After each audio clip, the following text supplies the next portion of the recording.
this is Melissa, and I'm going to read It Will Be Okay today. This story is written by Lisa Katzenberger, and the pictures are by Jacqueline Cinquette.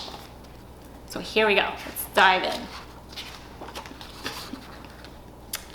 Every afternoon, Giraffe and Zebra walked to the watering hole together.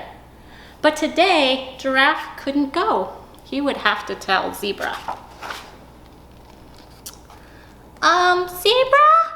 Giraffe called to his friend.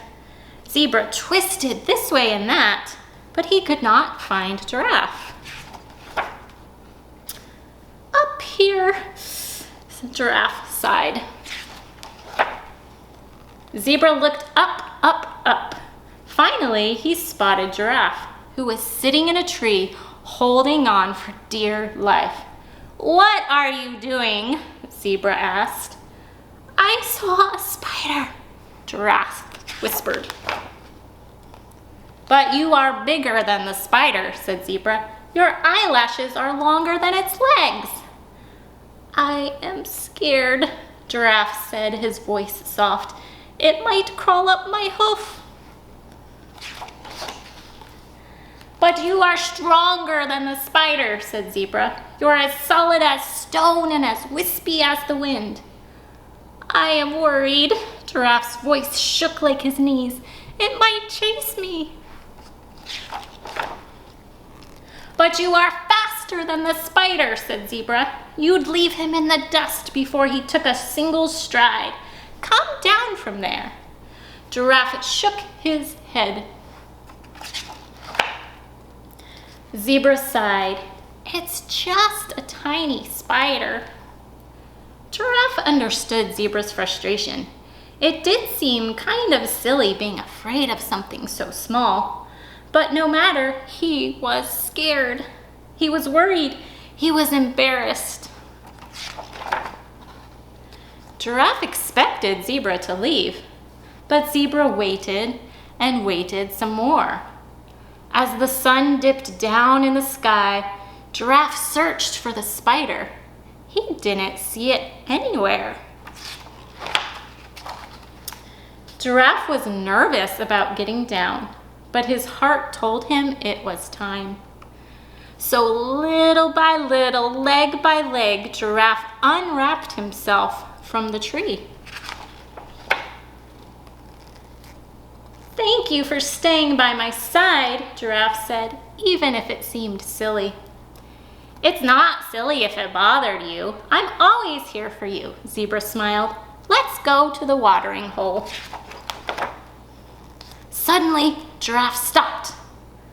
There was the spider walking all alone. Giraffe looked at the spider. Then he looked at Zebra. With his friend beside him, Giraffe felt brave. He bent his long neck down to the ground. "Spider, would you like to join?" But before Giraffe could finish his question, the spider scampered right up the very same tree. "He's scared of you now," Zebra said. "That's so silly." "Not at all," Giraffe said. Then he stood by and waited. So boys and girls, this story talks about being scared and being anxious, sometimes being a little embarrassed. And so I want to let you know that those emotions are okay to have. So Giraffe saw this tiny little spider and he was so scared. And later he realized he felt silly for being so scared. But his friend Zebra stood by his side, and it didn't matter to him how his friend was feeling. He was still going to be a friend. So think about times when you're feeling scared or worried or anxious, and realize that if you have a friend that feels that same way, you guys have something in common, which means you can sit there with each other and wait and just be nice to one another and help the anxiety and the fear go away. It's not silly to be scared of something. So just remember the story of Giraffe and Zebra, and hopefully you can be a good friend and help someone when they're feeling scared too. And now we are going to talk about root words and their endings from this story. So we're going to go over to the board here. Okay, so the first root word we're going to talk about is walk. So in the story, zebra and giraffe went walking. So when you add ed or ing to a word, you get walked, you get walking. So you can take the original word and add ed or ing to say that they already walked or they are in the present moment walking. So that is the root word walk, walked, walking.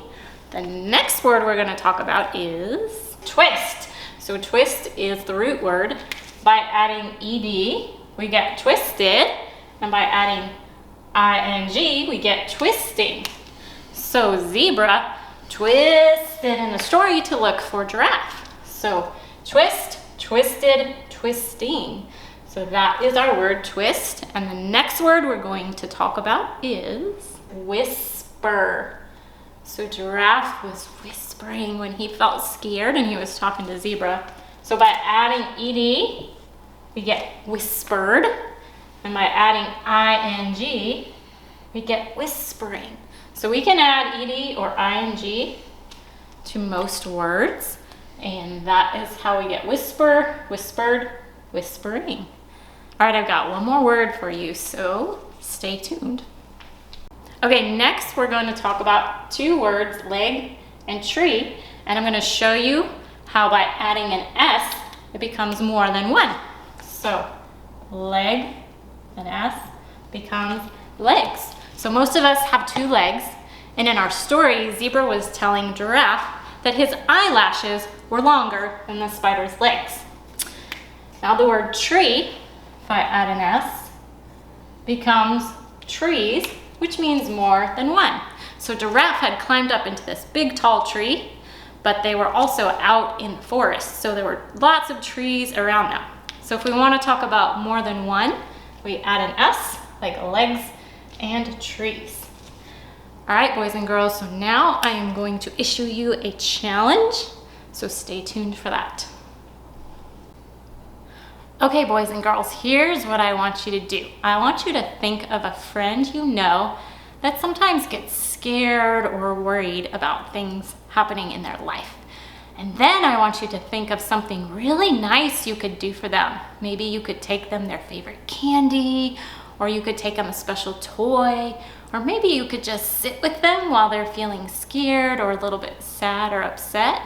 So think of that person and what you're gonna do, and go be a great friend.